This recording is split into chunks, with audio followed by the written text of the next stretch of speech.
Dear student, you are most welcome to our educational channel mechanical Pandit. और मैं आपके प्यारे पांडे सर।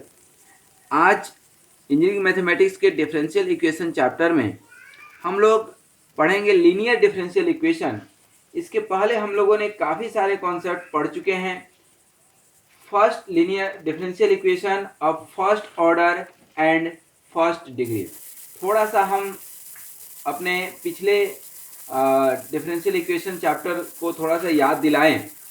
यहाँ तक कि हम लोग तो differential equation first order higher degree तक पढ़ चुके हैं, लेकिन उसी कॉन्सेप्ट को लेकर के थोड़ा सा एक बेसिक कॉन्सेप्ट बताएं कि हमारा डिफरेंशियल इक्वेशन क्या होता है।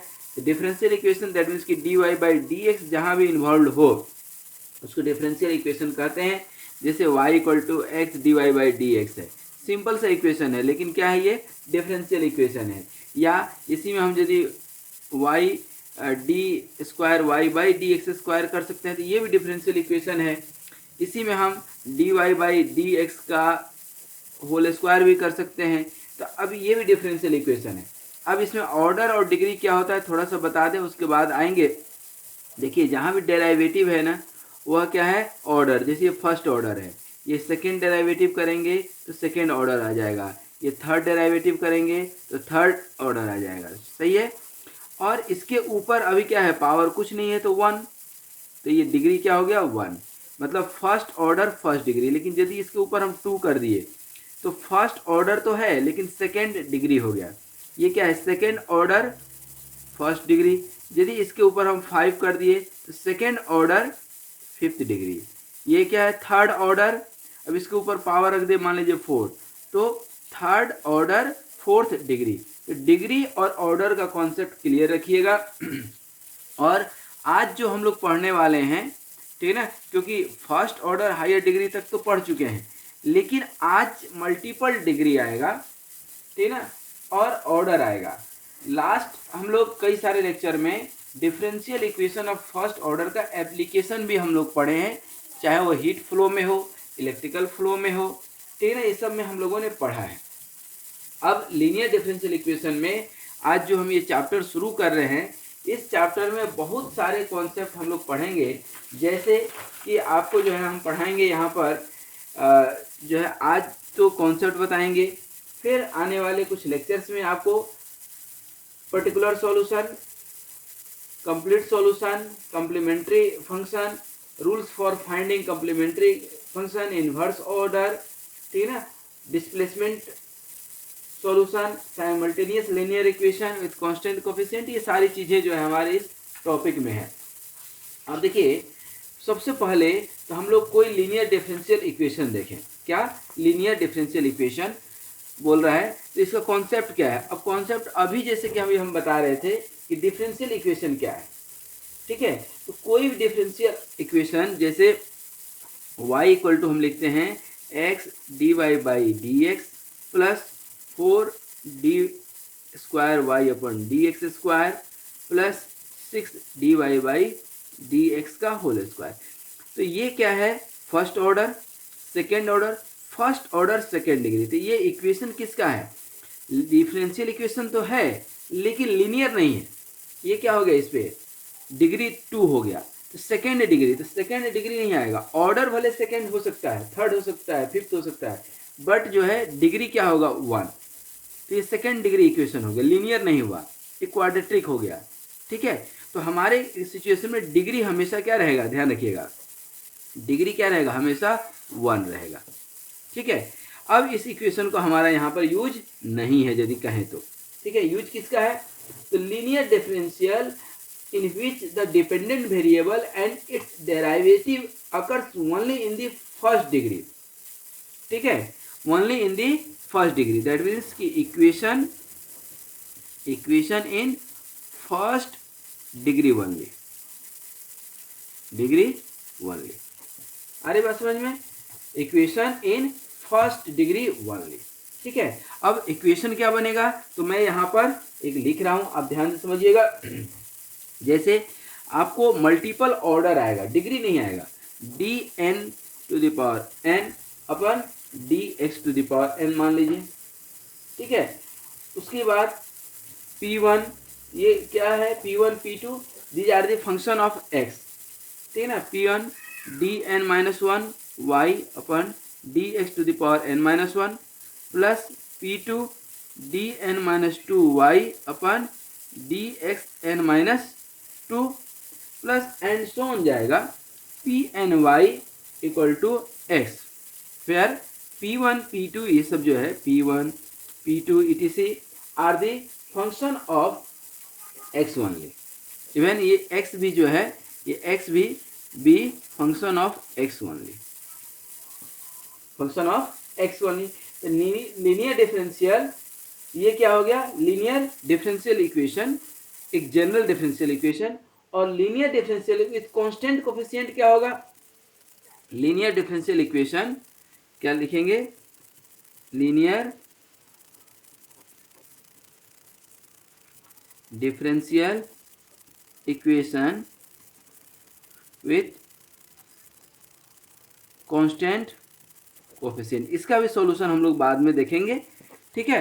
कांस्टेंट कोफिशिएंट यदि होगा तो क्या होगा, कांस्टेंट कोफिशिएंट होगा तो सिमिलर यहाँ रहेगा dny upon dx to the power n plus अब P1 की जगह K1 आ जाएगा।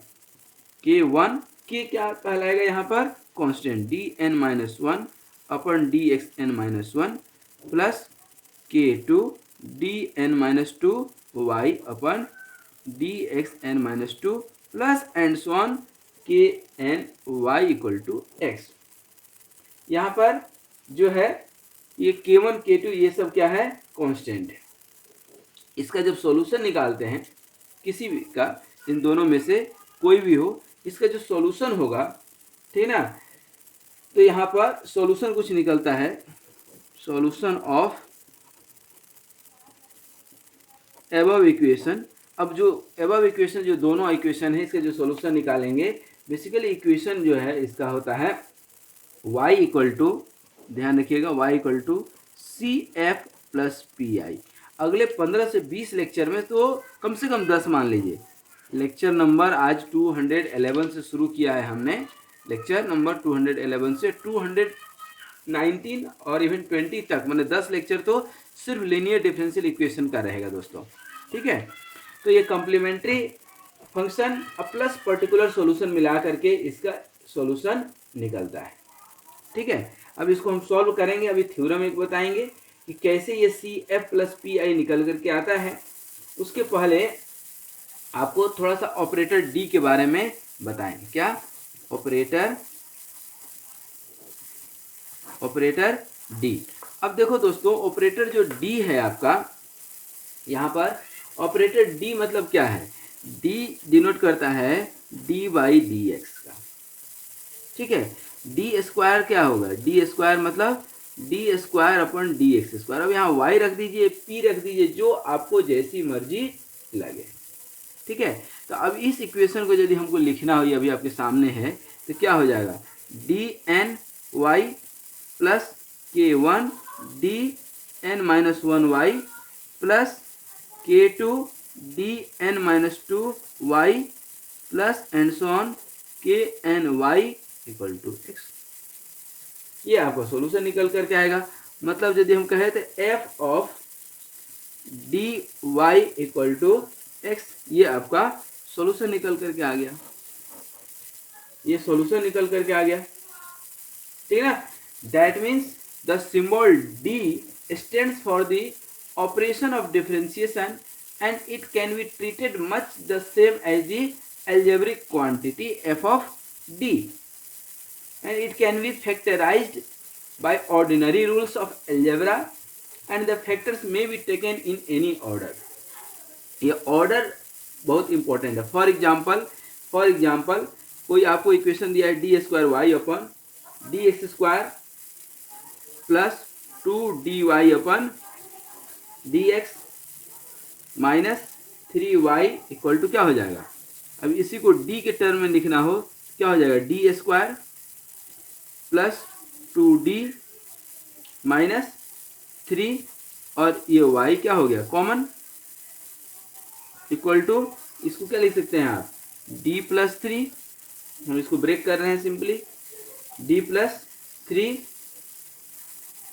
D minus one into y, यह सॉल्यूशन निकल कर क्या आ जाएगा, डी इक्वल टू या तो वन निकल करके आएगा या -3। ये सॉल्यूशन निकल करके आ गया। अब आप रख लीजिए उसके सामने कुछ भी, ठीक है। तो एल्जेब्रिक फॉर्मेट में इसको आप सॉल्व कर सकते हैं। ये ऑपरेटर डी का कॉन्सेप्ट है। अब इसके ऊपर आइए थोड़ा सा, ये जो अभी आप सॉल्यूशन देख रहे हैं, कौन सा सॉल्यूशन, ये जो आप अभी सॉल्यूशन देख रहे हैं, ठीक ना, इसको हम सॉल्व कैसे करेंगे और ये कैसे हम CF प्लस PI लेकर के आए, इसको भी थोड़ा सा हम लोग देखेंगे दोस्तों, ठीक है। देखिए यहाँ पर ये जो आपका सॉल्यूशन है, ठीक है, इसके लिए एक छोटा सा थ्योरम है, ठीक ना, इसको हम लोग थोड़ा सा देखें। थ्योरम क्या कहता है कि if y1 and y2 are only two solution of this equation, ठीक है, या दिस इक्वेशन, दोनों में से कोई भी इक्वेशन हो सकता है, ठीक है। तो अभी हम कांस्टेंट कोफिशिएंट कहीं देखें तो आपका इक्वेशन है, ठीक है, इक्वेशन क्या है, एक बार इक्वेशन लिख देते हैं तो आपको समझने में आसान होगा।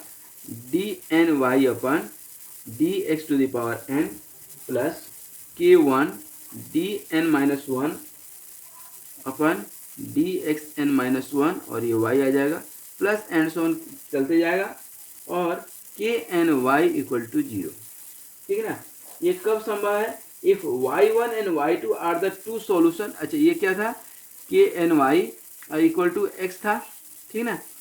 अब ये क्या हो जाएगा, इफ क्या लिख सकते हैं, if y1 and y2 are, if y1 and y2 are two solution, are only two solution, होने के लिए तो बहुत सारा हो सकता है, लेकिन यहाँ पर हम मानते हैं कि दो सॉल्यूशन है। यदि सॉल्यूशन है तो यहाँ पर क्या लिख सकते हैं, d n y upon D x to the power n, ठीक है, plus k one d n minus one y upon D x to the power n minus one, and so चलते जाएगा, और के एन वाई इक्वल टू 0, क्योंकि इसका solution y1 y2 निकला। Then cy1 plus c2y2 equal to u क्या है, एक फंक्शन हम मान लिए, it is also one solution, it is also one solution. अच्छा y1 और y2 यदि आप सॉल्यूशन मानते हैं तो यहाँ y की जगह क्या होगा, y1 आ जाएगा एक बार, और फिर y की जगह y2 आ जाएगा, तो इसको ये सेटिस्फाइड करेगा, ठीक ना। क्या लिखते हैं, since y equal to y1 है, ठीक ना, एंड y इक्वल टू क्या है, y2 है, आर सॉल्यूशन ऑफ इक्वेशन, इसका कुछ नाम दे दीजिए, वन, इक्वेशन वन का जो है ये क्या है, सॉल्यूशन है। तो आप क्या लिखेंगे, d n y one upon D x to the power n plus k one, और d n minus one y one upon D x n minus one, plus k two d n minus two y one upon D x n minus two, plus and so on k n और y1 equal to 0, एक तो y1 के लिए, और इसी तरह जब y2 के लिए आप करेंगे, ठीक है ना, तो d n y two upon D x to the power n plus k one d n minus one y two d x n minus two, plus k two d n minus two y two upon D x n minus two, plus and so on k n y two equal to 0। ये एक concept निकल करके आया। और यहाँ भी अब ध्यान दीजिए कि जो हम सॉल्यूशन यहाँ निकाले हैं, यहाँ दिख रहा होगा आपको, यहाँ दो कांस्टेंट भी लिए हैं C1 and C2। If C1 and C2 be are two constant, ये भी अब ध्यान दीजिए, कैसे लिखेंगे, कैसे बनाएंगे, कैसे इस थ्योरम को कॉन्सेप्ट क्लियर करेंगे। देखिए, if C1 and C2 are two constant, ठीक है। अब ये दो कांस्टेंट हो, ठीक है ना, दो कांस्टेंट हो तो कैसे निकालेंगे आप, ध्यान दीजिए। सिमिलरली क्या हो जाएगा, डी एन डी एन, और ये C1y1 प्लस C2y2 ये भी लिख सकते हैं। अपन क्या हो जाएगा dx⁴n प्लस kn dn-1 और C1y1 plus C2y2 upon dxn-1 plus and so on, और ये क्या हो जाएगा kn C1y1 plus C2y2 equal to C1 और dny1 upon dx⁴n plus k1 dn-1 upon dxn-1 y1 plus k2 dn-2 y2 upon dxn-2 plus and so on kn y1 C2, ये C1 के साथ और C2 के साथ भी same यही जाएगा, लेकिन dny2 अपन y1 के जगह y2 हो जाएगा और कोई अंतर नहीं आएगा, प्लस एंड सो ऑन। इसको लिख सकते हैं दैट मीन्स कि C1 0, अब ये सॉल्यूशन जो है इक्वल टू आप 0 लिखे हैं कि नहीं, देखिए यहाँ पर, ठीक है। इसको हम a मान लें और इसको यदि आप b मान लें तो ये a वाला टर्म हो गया और इधर b वाला टर्म आ गया, मतलब C2 0 इक्वल टू 0। मतलब आपका ये y1 वाला इक्वेशन भी क्या है, y1 वाला इक्वेशन भी 0 और y2 वाला इक्वेशन भी 0 है कि नहीं। अब आप यहाँ पर इस फंक्शन को C1 और C2 को आप क्या रख सकते हैं, तो अब इसको सॉल्यूशन निकालेंगे तो ये क्या बोल रहा है कि dn⁻u C1 प्लस C2y को हम क्या लिखे हैं, u कहीं लिखे हैं, देखिए यही है ना सॉल्यूशन हमारा, यही सॉल्यूशन है। तो इसको हम जब निकालेंगे तो dnu अपन dx⁴n प्लस k1 और dn-1 u upon dxn-1 plus and so on kny equal to 0। और इस तरह से आप देखेंगे तो ये u के टर्म में इक्वेशन को ये सेटिस्फाई कर रहा है, किस इक्वेशन को, C1y1 plus C2y2 equal to u। ये जो फंक्शन है इसको ये क्या कर रहा है, प्रूफ कर रहा है, ठीक है ना, ये क्या कर रहा है, इसको प्रूफ कर रहा है। अब यहाँ पर general solution of the differential equation of any nth order, ये जो nth ऑर्डर तक जाएगा, contains n arbitrary constant k1 k2 k3 ये सब जो है, ठीक है। तो it follows from the above that कि y1 y2 y3 ये सब यदि हो और n इंडिपेंडेंट सॉल्यूशन हो, देन इसका सॉल्यूशन क्या होगा, कंप्लीट सॉल्यूशन, ठीक ना, taking all n values of y and constant k and k, n independent solution होगा। अभी तो दो सॉल्यूशन सिर्फ मानकर चले थे y1 और y2, तो n इंडिपेंडेंट सॉल्यूशन होगा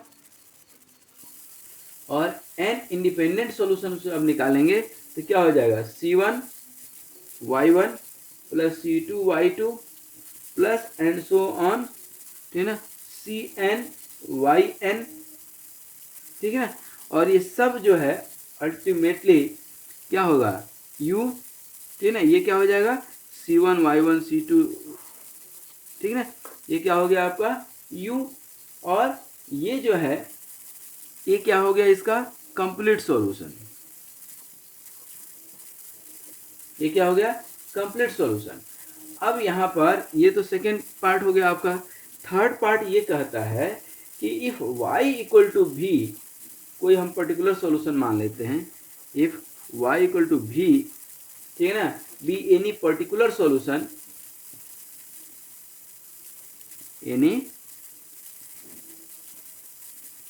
पर्टिकुलर सॉल्यूशन, कोई एक पर्टिकुलर सॉल्यूशन हो, तो यहाँ पर आप निकालेंगे सॉल्यूशन ऑफ कौन सा इक्वेशन, यही जो अभी आप इक्वेशन लिख रहे थे, क्या था, dny अपन dx⁴n ठीक है, प्लस k1 dn-1 अपन y dxn-1, ठीक है, plus and so on kny equal to x। और इसका सॉल्यूशन आप क्या लिखे थे, भी, ये वाली लिखे हैं कि नहीं। देन आप क्या लिखेंगे, डी एन भी upon D x to the power n plus k n d n minus one भी upon D x n minus one plus n so on चलते जाएगा के एन भी इक्वल टू एक्स। ठीक है, अब ये इक्वेशन आप मान लीजिए कोई आपका कैपिटल ए और ये कोई capital B.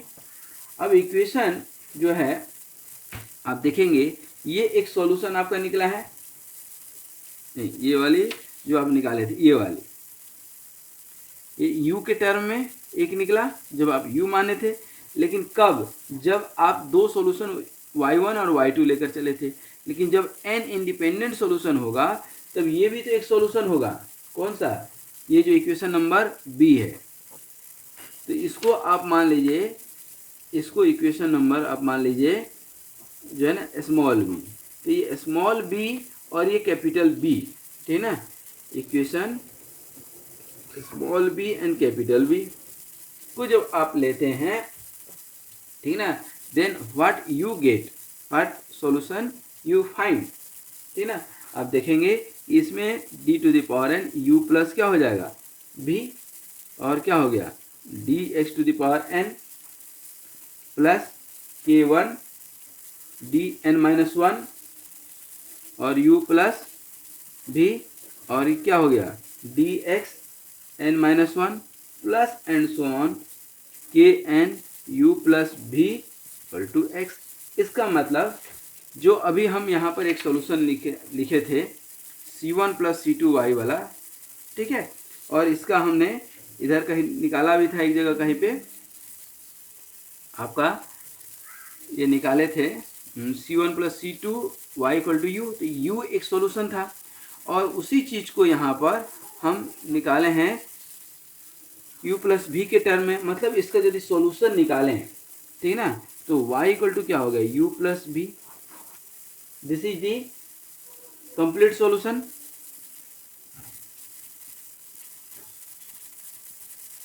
This is the complete solution.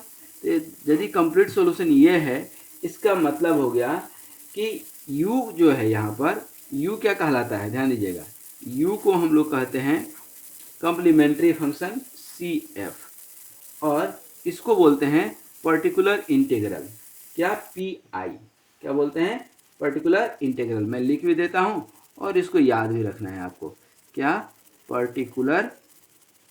ये बहुत इम्पोर्टेंट चैप्टर है, इससे बहुत सारा जो है इक्वेशन, न्यूमेरिकल और कॉन्सेप्ट पूछे जाते हैं। कॉम्प्लीमेंट्री फंक्शन, ठीक है, क्या है कॉम्प्लीमेंट्री फंक्शन, और ये क्या है पर्टिकुलर इंटीग्रल, ठीक है। अब आज की क्लास में हम लोग थोड़ा सा सीखते हैं कॉम्प्लीमेंट्री फंक्शन निकालने का क्या क्या मेथड है, ठीक है। सॉल्यूशन में फिर से लिख दूं कि y इक्वल टू, अब क्या हो गया complementary function plus particular integral. मतलब ये जो हमने निकाला था, ये जो हमने लिखा था आपको कहाँ पर, यहाँ पर लिखे थे कि नहीं, कि ये जो सॉल्यूशन इस तरह से होगा कांस्टेंट कोफिशिएंट का, उसका सॉल्यूशन क्या होगा complementary function plus particular integral. तो अब हम लोग सीखेंगे कि how to find the complementary function. इसी के अंदर इन्वर्स ऑपरेटर और ये सारी चीज़ें आएंगी, ठीक है। इसके अंदर 4 या 5 केस कंसीडर करेंगे जो आज और अभी ही करेंगे, लेकिन इसके जस्ट बाद, ठीक है। तो आइए अब हम लोग जो है इसको निकालते हैं, ठीक है। क्या rules to find the complementary function, ठीक है। तो एक काम करते हैं, आज इसको एज इट इज रहने देते हैं, क्योंकि लेक्चर ये हमारा लगभग जो है 20-25 मिनट्स का हो चुका है। तो आई थिंक कॉम्प्लीमेंट्री फंक्शन बहुत बड़ा नहीं है, कर सकते हैं, जस्ट करते हैं अपन, ठीक है। बी पेशेंट, आधा घंटा टाइम लगेगा तो 1 घंटा का लेक्चर हो जाएगा, कोई दिक्कत नहीं है। ठीक है, क्या है question? Rules, concept, rules to find complementary function, क्योंकि दो फंक्शन है ना C F plus P I, तो कॉम्प्लीमेंट्री फंक्शन निकालना आज सीख जाते हैं, फिर नेक्स्ट क्लास में अपन इन्वर्स ऑपरेटर पढ़ने के बाद जो है अपन देखेंगे क्या, पर्टिकुलर इंटीग्रल। ठीक है, आइए देखिए पहले, अब कोई इक्वेशन है आपके पास, तो इक्वेशन क्या है आपका, ठीक ना,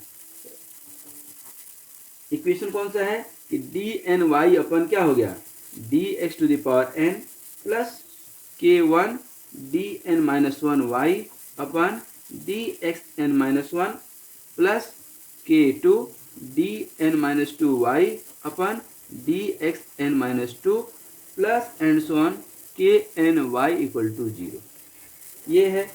ठीक ना, अब यहाँ पर के क्या है आपका, कॉन्स्टेंट्स हैं। ठीक है, अब सिंबॉलिकली इसको ऑपरेटर के टर्म में लिखें, क्या लिख सकते हैं, d to the power n plus k one d n minus one plus k two d n minus two and so on k n और y इक्वल टू 0। ठीक ना, symbolic coefficient can be equated to 0, और इसको आप लिख सकते हैं d n plus k one d n minus one plus k two d n minus two and so on k n equal to 0। ठीक ना, अब it is called basically auxiliary equation. ठीक है, यहाँ पर ये तो आपका इक्वेशन नंबर 1 मान लीजिए, और ये इक्वेशन नंबर 2 है, and it is called auxiliary equation. ध्यान दीजिएगा, ऑक्सिलरी इक्वेशन AI। ठीक है ना, आर्टिफिशियल इंटेलिजेंस। ठीक है ना, ऑक्सिलरी इक्वेशन, और इसका जो है लेट, ठीक है ना, अब n नंबर ऑफ इसमें जो है ऑर्डर है, n ऑर्डर का इक्वेशन है, तो n सॉल्यूशन में निकलेगा, तो let m1 m2 and so on mn be its roots.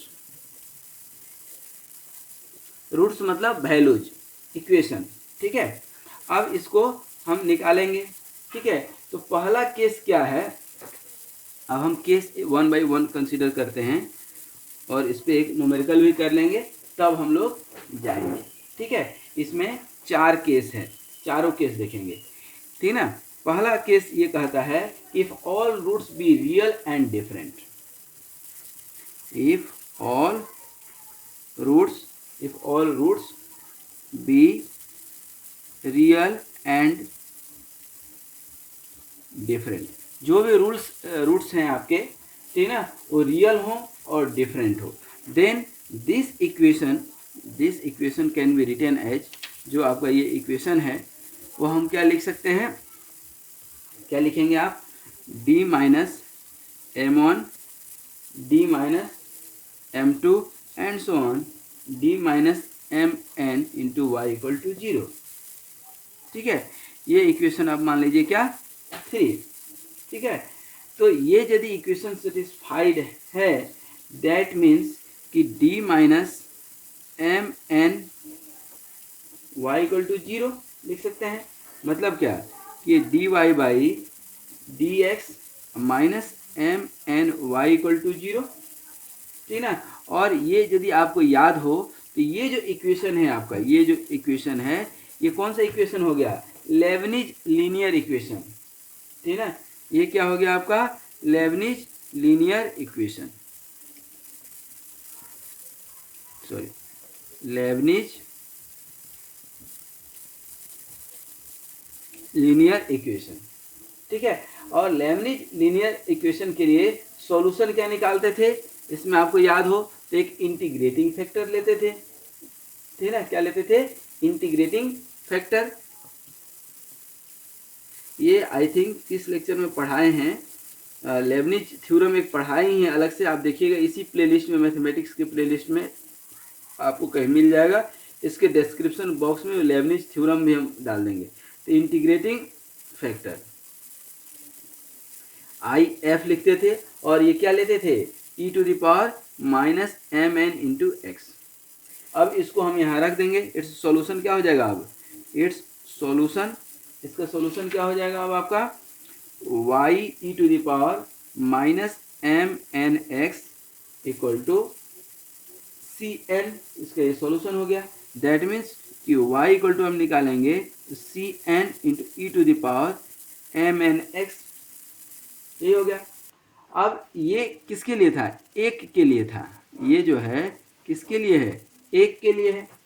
अब आपके पास तो बहुत सारे हैं इस तरह से, हैं कि नहीं, बहुत सारे हैं, तो यहाँ पर आप निकालेंगे तो d minus m one into y equal to zero, same आएगा d minus m two y equal to zero, यही इक्वेशन आएगा।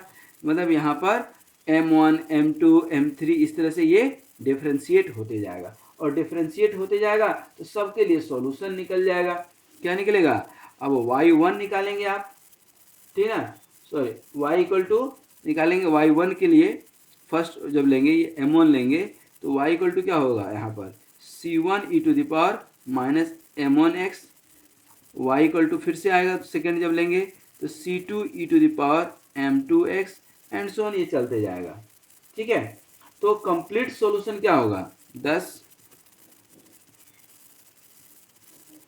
द कंप्लीट सॉल्यूशन क्या होगा, सबको ऐड कर देंगे, सबको ऐड करेंगे तो क्या हो जाएगा ultimately y equal to c1 e to the power minus m1 x plus c2 e to the power minus m2 x plus c3 e to the power minus m3 x and so on, ये चलते जाएगा। This is the complete solution, this is the complete solution, ठीक है ना। तो case 1 था जब इसका रूट्स क्या हो, रियल हो, all roots are real and different, all roots are real and different. Case 2 क्या कहता है, केस 2 देखिएगा, केस 2 कहता है if two roots are equal, if two roots are equal, ठीक है। अब इक्वेशन क्या है आपका, यही इक्वेशन है आपका, ठीक है ना। If two roots are equal तो क्या होगा, तो सॉल्व तो करेंगे इसी हिसाब से, प्रोसेस यही रहेगा हमारा, लेकिन इसका सॉल्यूशन क्या निकल कर के आ जाता है दोस्तों, इसका सॉल्यूशन आ जाता है, ठीक है ना, इसका जो सॉल्यूशन हो जाता है, सॉल्यूशन जो है यहाँ पर ध्यान दीजिएगा, ये यहाँ पर if all roots be real and different, तो यहाँ पर ये सॉल्यूशन निकला था, देख रहे हैं अभी आप, ठीक है ना। और यहाँ पर टू रूट्स आर इक्वल हो गया, मतलब m1 और m2 क्या हो गया, मान लीजिए बराबर हो गया, तो m1 इक्वल टू m2 हो गया, मतलब यहाँ पर m1 इक्वल टू m2 हो गया। तो यहाँ पर सॉल्यूशन क्या हो जाएगा आपका, क्या हो जाएगा solution, c1 plus c2 into e to the power minus m2x कर लीजिए, क्योंकि m1 और m2 क्या हो गया, बराबर हो गया, या तो m1 कर लीजिए या m2 कर लीजिए, सही है। उसके बाद ये तो एज इट इज चलते जाएगा, c3 e to the power minus m3x plus c4 e to the power minus m4x and so on, ये चलते जाएगा।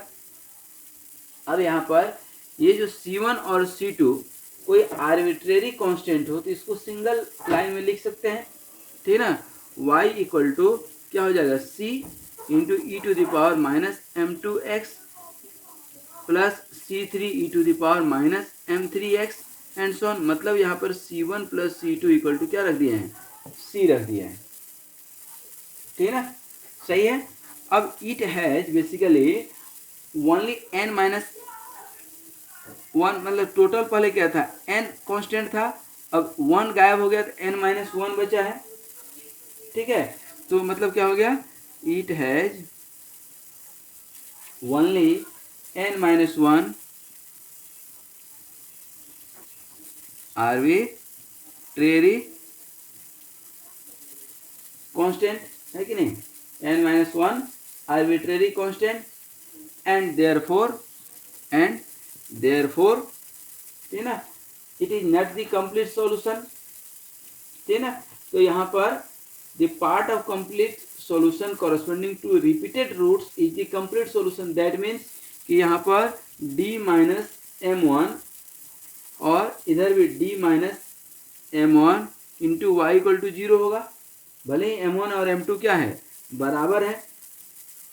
ठीक है, तो यहाँ पर d minus m1 into Y को हम क्या लिख सकते हैं, z1 मान लीजिए या z मान लेते हैं सिंपल, तो क्या हो जाएगा d minus m1 z equal to 0।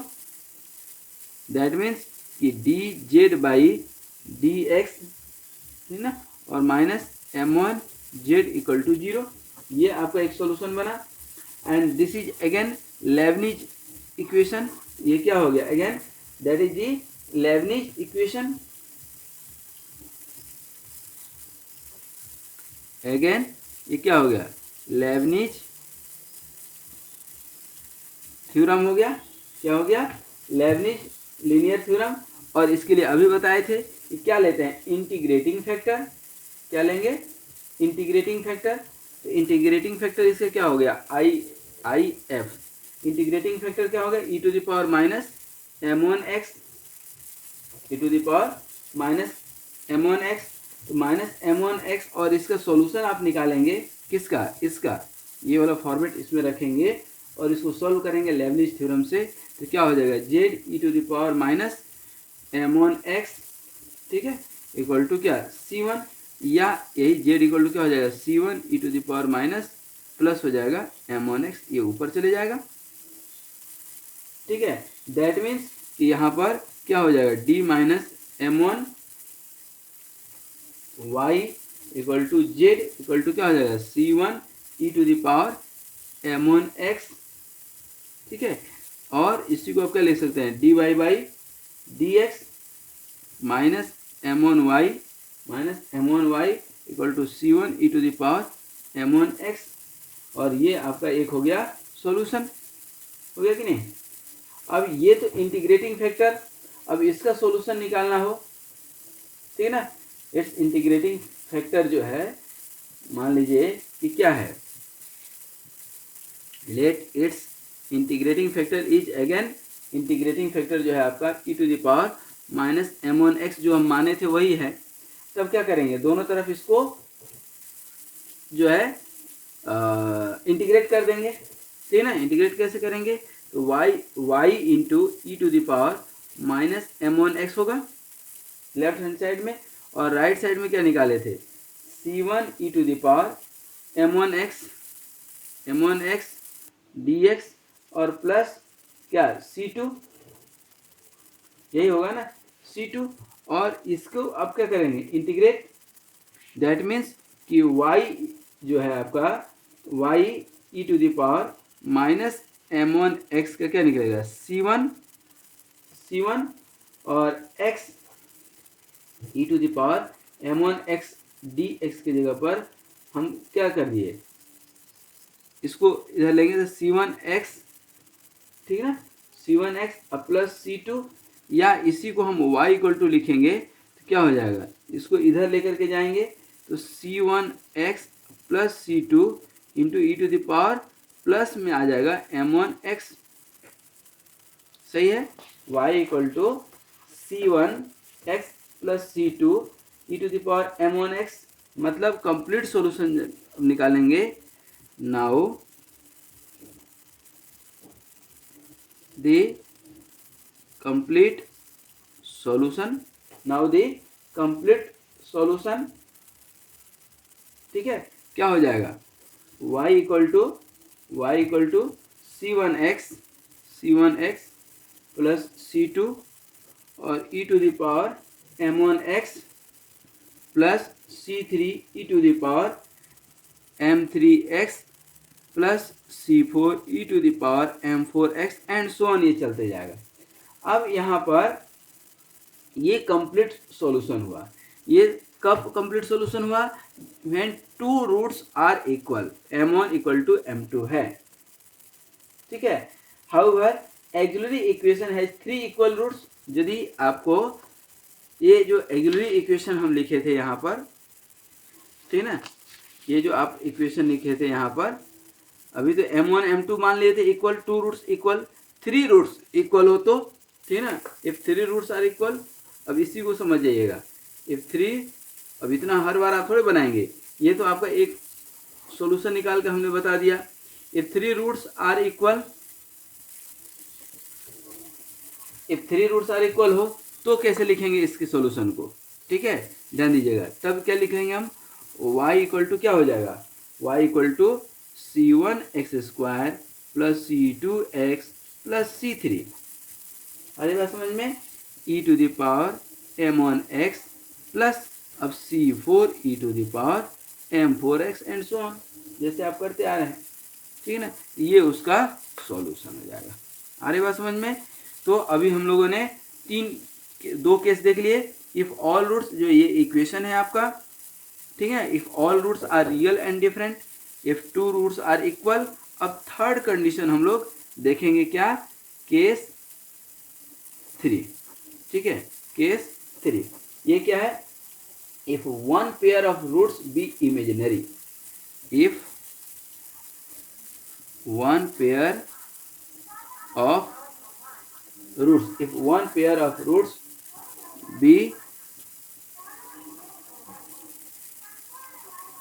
if one pair of roots be imaginary, ठीक है, इमेजिनरी हो तो हम क्या लिख सकते हैं, ठीक है, if one roots are imaginary, तो यहाँ पर m1 equal to alpha plus i beta, ये तो बचपन से पढ़ते आ रहे हैं। m2 इक्वल टू क्या होगा, अल्फा माइनस आई बीटा, यही होता था ना, प्लस माइनस, एक प्लस ले लिए और दूसरा माइनस ले लिए। Then what will be the complete solution, then the complete, then the complete solution, then the complete solution क्या हो जाएगा, y equal to c1 e to the power alpha plus i beta into x, ठीक है। उसी तरह से c2 e to the power alpha minus i beta into x, फिर c3 e to the power m3x, फिर m3 m4 ये सब चलते जाएगा, ठीक ना। इसको आप चाहें तो थोड़ा सा और ब्रेक कर सकते हैं, क्या हो जाएगा, e to the power alpha x common लेने यदि हम, तो क्या हो जाएगा, c1 e to the power i beta x plus c2 e to the power minus i beta x, ठीक है, प्लस, ठीक है, यही c3 e to the power m3x plus and so on चलते जाएगा, ठीक ना। और यहाँ पर और इसको तोड़ेंगे तो क्या हो जाएगा, e to the power alpha x और इधर c1 और e to the power i beta x, ठीक है, और माइनस आई बीटा x को क्या लिखते हैं, यदि आपको याद हो, किससे, यूलर थ्योरम से, यूलर थ्योरम से। तो यूलर थ्योरम से आपको याद हो तो हम लोग लिखते थे क्या, e to the power i theta को हम लोग लिखते थे cos theta plus i sine theta, ठीक है। और similarly e to the power minus i theta जब होता था तो क्या लिखते थे, cos theta minus i sine theta, और कहीं कोई चेंज नहीं लेते थे, ठीक है। उसी तरह से यहाँ भी लिखेंगे, देखिए ये वही फॉर्मेट है कि नहीं, e to the power i theta, e to the power minus i theta, ठीक है। तो यहाँ c1 और इसमें क्या लिखेंगे, कॉस बीटा एक्स और plus i sine beta x plus c2, और इधर क्या हो गया, cos beta x minus i sine beta x, ठीक है, और प्लस ये c3 e to the power m3x plus and so on cn e to the power mnx, तो जाएगा ही, अपनी जगह पे है। इसको और थोड़ा सा रीअरेंज कर देते हैं, ठीक है, e to the power alpha x. देखिए ये तो कॉन्सेप्ट है, आपको ये सब चीज़ नहीं आएगा एग्जाम में, इसके ऊपर न्यूमेरिकल आएगा जो अभी हम करेंगे 2 मिनट में, ठीक है। यहाँ पर e to the power alpha x और ये क्या हो जाएगा, c1 क्या, cos beta x, c1 cos beta x plus C2 sine beta x, ठीक है, प्लस और ये आई बीटा एक्स ये वाली और ये वाली, चूंकि C1 और C2 एक कांस्टेंट हम मान लेते हैं, ठीक है, C1 and C2, C1 plus C2 को हम क्या मान लेते हैं, एक कांस्टेंट मान लेते हैं। मतलब ऐसा कर लेते हैं अपन, यहाँ देखिए लिख देते हैं, या एक बार इसको तोड़ लें क्या, e to the power alpha x C1 cos beta x C2 sine beta x, कहाँ है C2 साइन बीटा एक्स,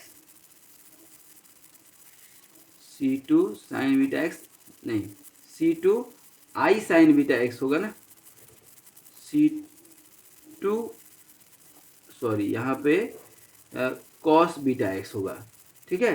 फिर C1, इसको C1 और आई साइन बीटा एक्स और माइनस C2 और आई साइन बीटा एक्स, ठीक है, और plus C3 e to the power m3x and so नहीं चलते जाएगा। अब यहाँ पर हम थोड़ा सा एक मान लेते हैं कि लेट, ठीक ना, ये C1 कॉस बीटा एक्स है ना, और प्लस क्या आ जाएगा C2 कॉस बीटा एक्स, तो कॉस बीटा एक्स मतलब C1 प्लस C2, मतलब कैपिटल C1 हम मान लें C1 प्लस C2 को, और C2 मान लें किसको, C1 माइनस आई C2 को। ये देखिए C1 और माइनस यहाँ पे आई है ना, चाहे इसको आप मान लें जैसे भी आप मानना चाहें, ठीक है।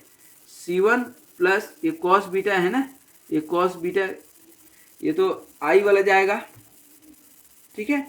तो इस तरह से हमने यहाँ पर थोड़ा मान लिया है, ये आई C1 मान लीजिए, तो ये आई C1 साइन वाला फॉर्मेट और ये आई साइन बीटा एक्स कॉमन चले जाएगा। तो यहाँ पर आपका जो कंप्लीट सॉल्यूशन निकल करके आएगा e to the power alpha x, ठीक है, और ये वाला C1, ठीक है ना, कॉस बीटा एक्स प्लस अब ये C2 और साइन बीटा एक्स, क्योंकि आई इधर ले चुके हैं, ठीक है, और प्लस अब C3 similar e to the power m3x plus C4 e to the power m4x and so on चलते जाएगा। तो ये हुआ आपका क्या, कंप्लीट सॉल्यूशन। कब, जब one pair of roots be imaginary, तो इमेजिनरी होगा तब इस तरह से इक्वेशन आपका निकल करके आएगा, इस तरह से इक्वेशन निकल करके आएगा, ठीक है। अब ये क्या था, केस 3। अब केस 4 हम लोग देखें, ठीक ना, केस 4 देखें। अब केस 4 यदि देखेंगे क्या, if two pair of imaginary roots be equal, ठीक ना, if two pair of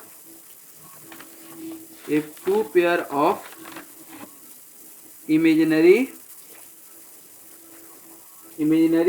roots be equal, that is, अब यहाँ पर that is में क्या, that is m1 और m2 जो है, ये m1 इक्वल टू पहले क्या माने थे, अल्फा प्लस आई बीटा, और m2 क्या माने थे, अल्फा माइनस आई बीटा। लेकिन यहाँ टू रूट्स इक्वल हो, टू पेयर, तो यहाँ m1 इक्वल टू क्या हो जाएगा, m2 equal to alpha plus i beta, और m3 equal to m4 equal to alpha minus i beta, सही है।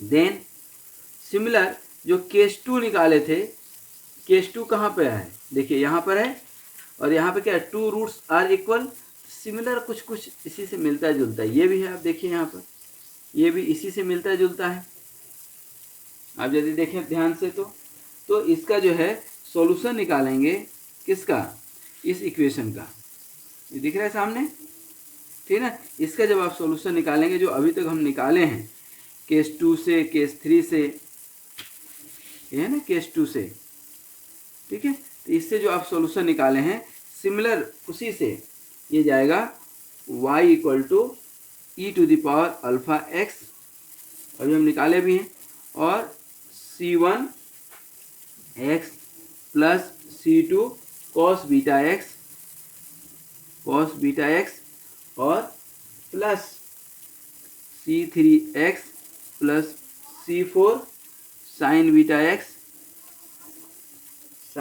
एक्स और प्लस एंड सो ऑन। अब ये जो है C5 e to the power m5x plus and so on Cn e to the power mnx निकल करके आएगा। ठीक है, अब इसके ऊपर एक छोटा सा क्वेश्चन कर लें हम लोग, उसके बाद विदा लें। ठीक है, क्वेश्चन क्या है, सपोज कीजिए एक छोटा सा क्वेश्चन है। क्या क्वेश्चन है कि d square y d x square plus d Y by D x minus 2y equal to 0 है। देखिए कितना सिंपल सा क्वेश्चन है। ठीक है, इसमें डिग्री 1 है, लीनियर डिफरेंशियल इक्वेशन है, सेकेंड ऑर्डर है। ठीक है, अब इसको हम यदि सिंबॉलिक फॉर्म में लिखें तो क्या लिख सकते हैं, d square plus d minus 2 into y equal to 0 लिख सकते हैं कि नहीं। D square plus d minus 2 को आप जो है तोड़ेंगे और ये क्या है अपने आप में, क्या है, ऑक्सिलरी इक्वेशन है। ध्यान दीजिएगा, इसको आप तोड़ेंगे तो क्या होगा, डी प्लस 2 फैक्टर और डी माइनस 1 इक्वल टू 0, मतलब डी इक्वल टू क्या आ गया, एक माइनस 2 और एक 1। ठीक है, तो इक्वेशन क्या बनेगा, ठीक है ना, इक्वेशन कंप्लीट सॉल्यूशन क्या बना है इसका, कंप्लीट सॉल्यूशन बनेगा y equal to C1 e to the power minus 2x plus C2 e to the power x। Simple है, देखिए कितना आसान है, ये आपका सॉल्यूशन बन गया। ठीक है, तो इस तरह से आप इक्वेशन को सॉल्व कर सकते हैं। ठीक है, C1 C2 कांस्टेंट है, अब बाउंड्री कंडीशन देगा तो ही C1 C2 निकलेगा, अदरवाइज बहुत मुश्किल है। तो यहाँ पर ये हम लोगों ने आज बहुत लंबा चौड़ा बहुत सारे क्रिटिकल क्वेश्चंस बनाए। अब इसमें थोड़ा सा ज़रूरत क्या है कि आपको इसकी जो है क्या करना पड़ेगा, न्यूमेरिकल प्रैक्टिस करना पड़ेगा। अनलेस अनटिल आप न्यूमेरिकल प्रैक्टिस नहीं करते हैं, न्यूमेरिकल इसकी प्रैक्टिस नहीं करते हैं तो बहुत मुश्किल है। होगा तो एक क्वेश्चन और सॉल्व कर देंगे, लेकिन इसको आप पहले एक बार समझ लें। देखिए equation in first degree only, linear differential equation, तो अब सॉल्यूशन आप समझ गए कि complementary function and particular integral मिला करके निकालते हैं। ठीक है, अब यहाँ पर ये इक्वेशन हो गया आपका, इसमें हमने ऑपरेटर डी समझाया था कि डी क्या है। ठीक है, इसका सॉल्यूशन क्या होगा, कॉम्प्लीमेंट्री फंक्शन अपन प्लस पर्टिकुलर इंटीग्रल, और इसका हमने एक सॉल्यूशन बताया था आपको, थ्योरम बताए थे कि कैसे हम निकालते हैं, इक्वल टू यू आया था। इसको सॉल्व करते करते ये सब कांस्टेंट लेते लेते C1y plus C2y equal to you निकाले थे, और फिर मेहनत करते करते सॉल्व करते करते अब बहुत दूर के बाद सॉल्व किए थे कि कैसे आया CF प्लस PI। तो CF क्या होता है, complementary function plus particular integral. अब ये कैसे आया, ये हमने बहुत जो है लंबा चौड़ा इक्वेशन लिखते हुए हमने आपको समझाया था। ठीक है, उसके बाद एक इम्पॉर्टेंट पार्ट आया था आपका कि हाउ टू फाइंड जो है आपका कॉम्प्लीमेंट्री फंक्शन को कैसे निकालते हैं। ठीक है, तो अब कॉम्प्लीमेंट्री फंक्शन को निकालने के लिए ये सारी चीज़ें हमने बताए थे, और इस ऑक्सिलरी इक्वेशन को सॉल्व करेंगे तो 4 कंडीशन बनता है जो कि ये रूट्स को डिफाइन करते हैं। अब ये नंबर ऑफ रूट्स हैं, तो पहला कंडीशन क्या है, if all roots be real and different, तो हमारा कैसे निकलेगा, ये e to the power mnx। और लेबनिज लीनियर इक्वेशन में इसको ट्रांसफॉर्म किए थे, और किए क्या थे, हो गया था, किए नहीं थे बल्कि हो गया था, ये हम समझे। फिर केस 2 जो है हमारा था कि इफ़ 2 रूट्स आर इक्वल, अब इसी में 2 रूट्स, अब ये तो अलग अलग रूट्स हैं, 2 रूट्स इक्वल हो जाए तो फिर कैसे सॉल्व करेंगे। तो ये सब हमारा ये सॉल्यूशन, यही सेम जो सॉल्यूशन निकला है, इसी में m1 इक्वल टू m2 कर दिए हैं, तो ये आगे है, आप देख लीजिए। इसको भी सॉल्व करने के लिए लेबनिज थ्योरम का हम यूज किए थे। ठीक है, और फिर केस 2 के बाद इसको सॉल्व करते करते इसको हमने सॉल्व किया था। और ये देखिए अब केस 3 में ये हमने दिखाया कि 3 रूट्स इक्वल हो जाए तब कैसे आएगा, 4 रूट्स इक्वल हो जाए तो कैसे आएगा। तो ये कॉन्सेप्ट आई थिंक आप समझे होंगे, ठीक है। फिर इस यदि one pair of roots m1 और m2 इमेजिनरी रूट्स हो तब हमने निकाला था इमेजिनरी रूट्स के लिए, ठीक है। ये आप देख सकते हैं कि इमेजिनरी रूट्स के लिए कैसे निकाले हैं हम, ठीक है ना। और फिर हमने two pair of imaginary roots be equal तब हम कैसे निकाले हैं ये हमने आपको दिखाया। फिर एक छोटा सा क्वेश्चन करके हमने आपको बताए थे कि कितना आसान है। एक क्वेश्चन और कर देते हैं 2 मिनट में, ठीक है। जैसे मान लीजिए कि कोई क्वेश्चन है, आपको देता है कि d to the power 4x upon d to the power 4 plus 4x equal to 0 है, ठीक है। इसको क्या करना है, अपने को सॉल्व करना है। तो कैसे सॉल्व करेंगे दोस्तों, थोड़ा सा आप भी दिमाग लगाइए, ठीक है ना, कैसे इसको आप सॉल्व करते हैं, ठीक है। अब यहाँ पर ध्यान दीजिएगा, जो आपका ये है क्या d टू द पावर 4, इसको हम क्या लिख सकते हैं, d4x plus 4x equal to 0 आप लिख सकते हैं। और इसी को d to the power 4 plus 4 into x equal to 0 लिख सकते हैं। तो d टू द पावर 4 आप लिखेंगे, d to the power 4 plus 4 equal to 0 हो जाएगा, ठीक है। अब d टू द पावर 4 को अब हम कैसे ब्रेक कर सकते हैं। अब आप कैसे भी ब्रेक करेंगे तो d का क्या हम फॉर्मूला लिखेंगे। अब यहाँ पर डायरेक्ट यदि हम ब्रेक करेंगे तो d square equal to minus 2 का स्क्वायर रूट आएगा, -4 मतलब माइनस 2i आएगा, ठीक है।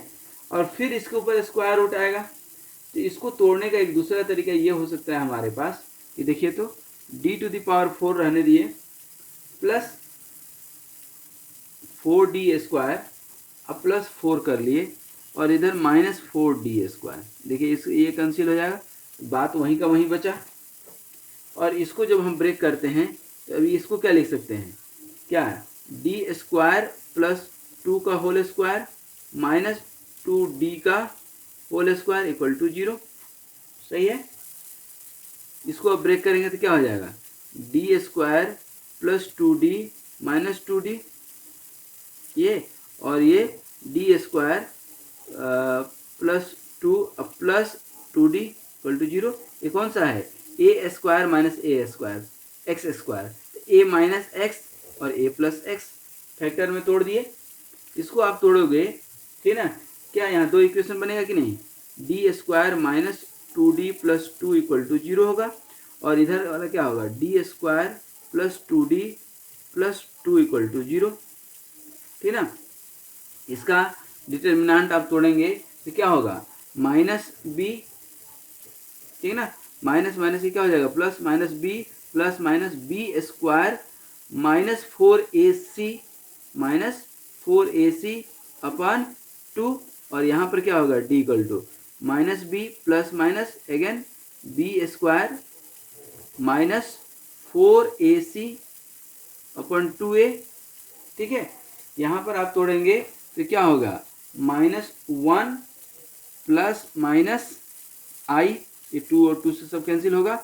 और यहाँ पर क्या आएगा आपका, यहाँ पर क्या आएगा 1 प्लस यहाँ प्लस है ना तो ये प्लस आ जाएगा, और ये 1 -1 प्लस माइनस i। मतलब यहाँ पर यदि आप सॉल्यूशन निकालेंगे, रिक्वायर्ड सॉल्यूशन क्या, रिक्वायर्ड सॉल्यूशन मतलब क्या, x इक्वल टू टी के टर्म में है तो क्या हो जाएगा, e to the power minus t और -1 प्लस माइनस आई को तोड़ेंगे तो क्या हो जाएगा, c1 cos क्या t plus c2 sin t और plus e to the power t, फिर e to the power i t आएगा ना, तो इसी को हम तोड़े हैं यहाँ पर तो क्या हो जाएगा, c3 cos t plus c4 sine t. ठीक है, तो ये हमारा क्या हो गया, रिक्वायर्ड सॉल्यूशन। ठीक है, तो ये अब आपको समझ में आया होगा कि कैसे इसको हम ब्रेक करते हैं। ठीक है, तो ये कौन सा सॉल्यूशन हुआ, इमेजिनरी वाला हुआ, जो अभी अभी हम आपको केस 3 और केस 4 में, one pair of roots be imaginary. तो ये जो है, जब इमेजिनरी रूट्स होगा तो उसको कुछ इस तरह से हम लोग तोड़ते हैं। तो आई होप कि इस तरह के क्वेश्चन को आप सॉल्व कर पाएंगे। अभी हम एक दो न्यूमेरिकल भी कर दिए, आगे मौका मिलेगा तो कुछ और न्यूमेरिकल करेंगे, और साथ में हम लोग पढ़ने वाले हैं क्या, अब नेक्स्ट क्लास में इन्वर्स ऑपरेटर। ठीक है, that will be again one important part. और उसके बाद जो है, जैसा कि आज हम लोगों ने पढ़े कि how to find the particular complementary function, ये है ना rules to find complementary function. तो ठीक इसी तरह से हम लोग पढ़ेंगे rules to find the particular integral, lecture number 213 में। आज यहीं तक। Thank you very much for watching this video. Be happy, be healthy and keep smiling. Thank you very much.